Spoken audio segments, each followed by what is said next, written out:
दोस्तों, आज हम आपको एक ऐसे देश लेकर जाएंगे जहां का इतिहास इतना अजीब है कि वहां पर मानव बलि के संकेत मिले हैं। यहाँ तक कि इतना क्रूर है कि रीढ़ की हड्डियों में लकड़ियों से कारीगरी की गई है। साथ ही उनका वर्तमान भी इतना भयानक है कि वहां पर आज भी मानव चर्बी की तस्करी होती है। इस जगह का नाम है पेरू। इसकी कहानी, इतिहास और आज को जानने के लिए वीडियो को अंत तक देखना। चलिए शुरू करते हैं।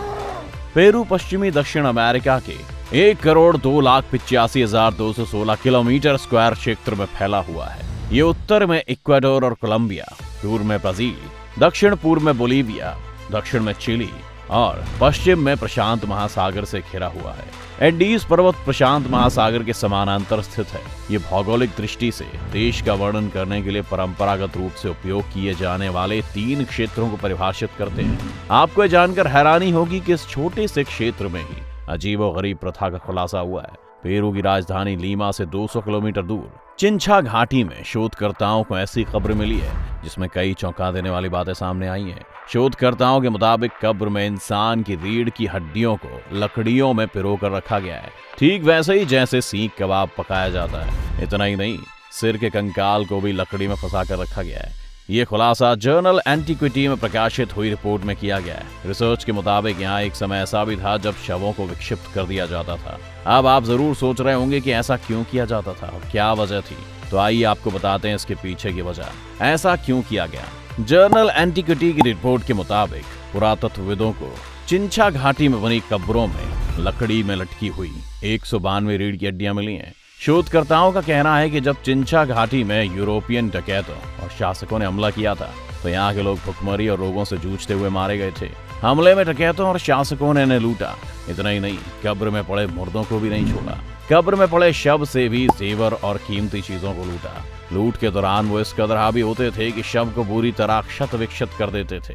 आपको बता दें कि हड्डियां आज की नहीं बल्कि 500 साल पुरानी हैं। शोधकर्ताओं का कहना है कि यहाँ का एक रिवाज था, जब भी कोई शख्स मरता था तो उसे कीमती चीजों के साथ दफनाया जाता था। यही वजह थी कि हमले के दौरान यूरोपियन शव को भी नहीं छोड़ते थे। कब्र में जो 192 रीढ़ की हड्डियां मिली हैं, उनकी जांच करने से पता चला है कि ये 1450 से 1650 के मध्य की हैं। पर हड्डियों को किसने लकड़ी में पिरोया? दोस्तों, हमले के बाद चिंचा घाटी के लोग अपने पूर्वजों की कब्र में क्षत विक्षत हुए शवों को ठीक करते थे। ऐसा करने के लिए वो उनकी हड्डियों को लकड़ी में डालते और अंतिम सिरे पर सिर का कंकाल लगा देते थे। ऐसा करने के बाद इन्हें दोबारा दफन कर दिया जाता था। शोधकर्ताओं को रिसर्च के दौरान ऐसी अजीबोगरीब प्रथा की जानकारी मिली है। शोधकर्ता डॉक्टर जैकब बार्नगर्स का कहना है कि हालांकि लूट के दौरान हमेशा से ही ऐसा ही किया जाता रहा है, लेकिन यहाँ पर शवों को भी नहीं छोड़ा जाता था। यूरोपियन डकैतों और शासकों का ऐसा करने के पीछे एक उद्देश्य भी था। वो चाहते थे कि चिंचा घाटी के स्थानीय लोगों और उनकी परंपरा को पूरी तरह खत्म कर दें। उन्होंने क्रूरता की हदें पार कर दी थी। मगर ये तो अभी शुरुआत है। क्या आप जानते हैं कि पेरू में रावण भी रहता था? अगर हमारी बात पर विश्वास नहीं हो रहा है तो चलिए आपको दिखा देते हैं। बहुत पहले से सोशल मीडिया पर एक तस्वीर वायरल हो रही है जिसके साथ ये दावा किया जा रहा है कि श्रीलंका में स्थित रावण का किला है। तस्वीर में सीढ़ी के एक पायदान की ऊंचाई इस पर खड़े लोगों की ऊंचाई से भी ज्यादा नजर आ रही है। यहाँ पर पत्थर की खूब चौड़ी और बड़ी बड़ी सीढ़ियों की एक तस्वीर देखी जा सकती है जिसमें दावा किया जा रहा है कि श्रीलंका में स्थित रावण का किला है।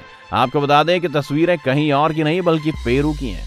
कहा जाता है कि इन बड़ी बड़ी सीढ़ियों को इंका साम्राज्य ने प्राचीन काल में कृषि उत्पादन के लिए बनाया था।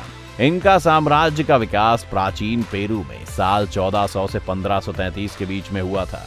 इंका को प्राचीन अमेरिका के इतिहास के सबसे बड़े साम्राज्यों में से एक बताया जाता है। यह साम्राज्य अपने अनोखे प्राचीन स्मारकों के लिए मशहूर है, मगर कई लोगों का मानना है कि रावण का ही किला है क्योंकि इसमें दिखाई जाने वाली कई ऐसी चीजें हैं जो पौराणिक कथाओं में वर्णित हैं। जैसे कि हमारे पूर्वज बहुत ही विशालकाय हुआ करते थे और इन बड़ी बड़ी सीढ़ियों को देखकर समझ आ रहा है कि इन पर कोई आम इंसान तो नहीं चलता होगा। जरूर इनका संबंध किसी पौराणिक कथा से है। दोस्तों, इसके अलावा पेरू में मानव बलि के संकेत भी मिले।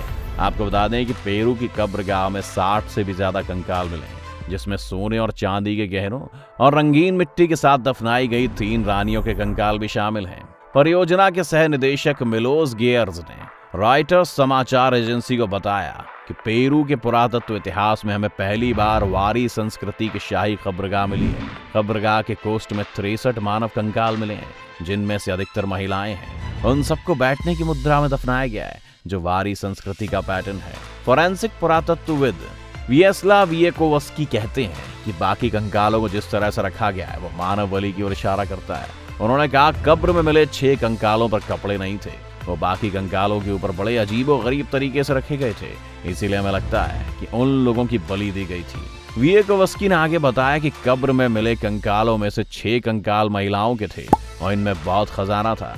इसका हमने ये अर्थ लगाया है कि ये शाही वर्ग या कुलीन वर्ग की कब्रगाह थी और इससे वारी संस्कृति में महिलाओं के स्थान के बारे में भी हमारा दृष्टिकोण बदल जाता है। पुरातत्ववेत्ताओं ने महीनों तक गुप्त रूप से खुदाई की, क्योंकि उन्हें डर था कि इसके बारे में चोरों को पता चल जाएगा और वैसे लूट लेंगे। वारी सभ्यता 7वीं से 10वीं के बीच फली फूली और जिस दौरान इसने आज के समूचे पेरू को जीता, लेकिन इसके बाद इसका रहस्यमयी और नाटकीय पतन हो गया। चलिए ये तो थी पुरानी बातें, मगर आज पेरू पर भी 1-2 नजर डाल लीजिए। आपको बता दें कि ज्यादातर देशों में अपनी करेंसी के नकली नोट छपते हैं, मगर पेरू में नकली डॉलर, नकली यूरो सब छपता है। धड़ल्ले से इसका कारोबार होता है। इसके अजीबोगरीब कारोबार में से एक कारोबार है मानव चर्बी की तस्करी। जी हाँ दोस्तों, पेरू में मानव चर्बी की तस्करी भी की जाती है। पुलिस के मुताबिक मानव चर्बी का इस्तेमाल यूरोप में सुंदरता बढ़ाने वाले पदार्थ बनाने में किया जाता है। ये गिरोह ज्यादातर दूर दराज के लोगों को अपना शिकार बनाता था। नौकरी देने का लालच दिलाकर ये लोगों को फांसते थे और फिर उनको मारकर उनके शरीर से चर्बी निकाल लेते थे और चर्बी को 15,000 प्रति लीटर के भाव से बाजार में बेच देते थे। इटली के 2 नागरिक समेत गिरोह के दूसरे सदस्य भी फरार हैं। पुलिस ने बताया है कि इलाके से लगभग 60 लोगों के लापता होने के पीछे इसी गिरोह का हाथ हो सकता है। पुलिस को शक है कि यह चर्बी यूरोप में सुंदरता बढ़ाने और दवा बनाने वाली कंपनियों को बेचा जाता था। पेरू पुलिस के एक अधिकारी फेलिक्स बुर्ग ने कहा कि ऐसे संकेत हैं कि मानव चर्बी की तस्करी का एक अंतर्राष्ट्रीय जाल पेरू से काम कर रहा है। पुलिस ने सबसे पहले इस महीने के शुरू में लीमा के एक बस अड्डे से एक आदमी को चर्बी के साथ गिरफ्तार किया था। उसने पुलिस को बताया कि चर्बी लीमा में दलालों को बेची जाती थी और गिरोह का सरगना हिलेरियो क्यूडेना दशकों से हत्याएं कर रहा है। पुलिस अब चर्बी खरीदने वालों की तलाश कर रही है। इस गिरोह को पेरू के एक प्राचीन निवासी के नाम पर पिश्ताकोस कथित तौर पर सुनसान सड़कों पर चर्बी के लिए लोगों की हत्या करता था। दोस्तों, ये था पेरू और उसका इतिहास के लेकर अभी तक का सत्य। मगर आज के समय में पेरू में बदलाव देखा जा रहा है और विशेष तरह उन्नति भी यहाँ पर आने के संकेत हैं। साथ ही आपको बता दें कि यहाँ पर लाखों गरीबों को गरीबी से उठा दिया गया है, मगर फिर भी इसके भयानक इतिहास को भुलाया नहीं जा सकता। अगर आपको वीडियो में कुछ पसंद आया तो वीडियो को जरूर लाइक कीजिएगा।